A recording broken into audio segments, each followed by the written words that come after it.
काटने के बाद भी जिंदा रहते हैं। ये 5 जीव, अगर कोई इन्हें मार दे तो इनके शरीर के अंग 50 साल तक जिंदा रह सकते हैं। इनमें से एक जानवर तो अमर है। नंबर 1, मुर्गा। अगर आप किसी कसाई से पूछेंगे कि क्या कभी मुर्गे को काटने के बाद भी वे जिंदा रहते हैं, तो उनका जवाब हाँ होगा। ऐसा इसलिए होता है क्योंकि मुर्गियों का तंत्रिका तंत्र हम इंसानों से बहुत अलग होता है। इंसान के पूरे शरीर को काबू करने के लिए दिमाग की जरूरत होती है, लेकिन मुर्गियों में यह काम उनके शरीर में फैले ब्रेन स्टेम सेल्स करती है, जिस कारण उनका सिर कट जाने पर भी उनका ब्रेन स्टेम सेल्स उनके शरीर को काबू करते हैं और वे चल पाते हैं। हालांकि हर मुर्गियां सिर कटने पर जिंदा नहीं रहती। ऐसा तभी होता है जब मुर्गियों का सिर काटते समय उनकी गर्दन नहीं कट पाती। इस नस की वजह से ऑक्सीजन सहित खून शरीर में प्रसारित हो पाता है। माइक डगलस चिकन नाम का मुर्गा सिर कटने के बाद भी जिंदा रहने का सबसे बड़ा उदाहरण है, जो कि सिर कटने के 20 महीनों तक जिंदा रहा था और बिना सिर के इसे इंजेक्शन से खाना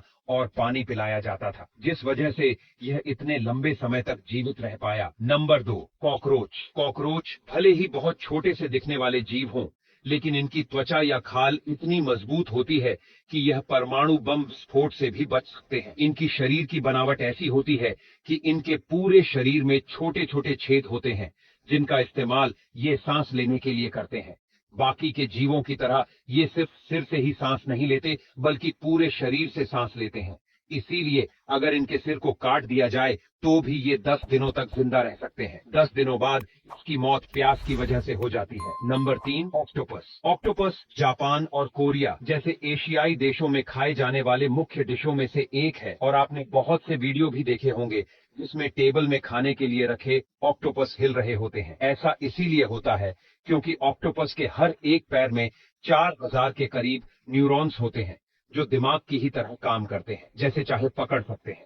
यानी ऑक्टोपस के हर एक पैर में खुद का कंट्रोल सिस्टम होता है, जिन्हें हमेशा दिमाग की जरूरत नहीं पड़ती। इसीलिए जब इसके पैर को काट दिया जाता है, वह खुद हिलने लगता है, और जब ऑक्टोपस मर जाता है तो भी इसके पैर इसके शरीर को कुछ दूर तक ले जाते हैं, जब तक कि इसके सभी सेल्स मर नहीं जाते। नंबर 5, सांप। अगर आपको लगता है सांप का सर काट देने से वह मर जाता है, तो यह आपकी सबसे बड़ी भूल हो सकती है, क्योंकि सांप का सिर अलग कर देने के बाद भी इसका कटा हुआ सिर लगभग 1 घंटे तक हमला कर सकता है और अपना सारा जहर उस पर निकाल सकता है। नंबर 6, मधुमक्खियां। यह मरने के बाद जिंदा तो नहीं रहती, लेकिन मरे होने के बाद भी यह डंक मार सकती है, इसीलिए यह इस सूची में है। मरी हुई मधुमक्खियां उड़कर किसी को डंक नहीं मारती, बल्कि अगर कोई मरी हुई मधुमक्खी को पकड़ने जाता है तो यह डंक मार देती है और अपना सारा जहर शिकारी के शरीर में डाल देती है। मधुमक्खियों के डंक में जहर और मांसपेशी दोनों होती है, इसीलिए